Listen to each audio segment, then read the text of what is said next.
ఆచార్య జయశంకర్ గారి ఆశీస్సులతో కేసీఆర్ గారు నాడు ఉద్యమాన్ని ప్రారంభించారు. తెలంగాణ ప్రజలు మరి కేసీఆర్ ను బీఆర్ఎస్ పార్టీ గుండెకు హత్తుకొని బ్రహ్మరథం పట్టారు. చివరికి కేసీఆర్ గారు కేసీఆర్ చచ్చుడో తెలంగాణ వచ్చుడో అని ఆమరణ నిరాహార దీక్షకు సైతం పూనుకొని ఢిల్లీని కదిలించి రాష్ట్రాన్ని సాధించారు.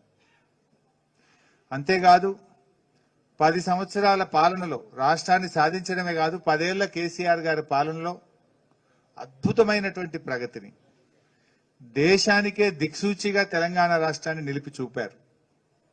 కేసీఆర్ గారు ప్రారంభించిన మిషన్ భగీరథ అనే కార్యక్రమం హర్ ఘర్ కో జల్ అని భారతదేశానికి మోడల్ గా నిలిచింది. కేసీఆర్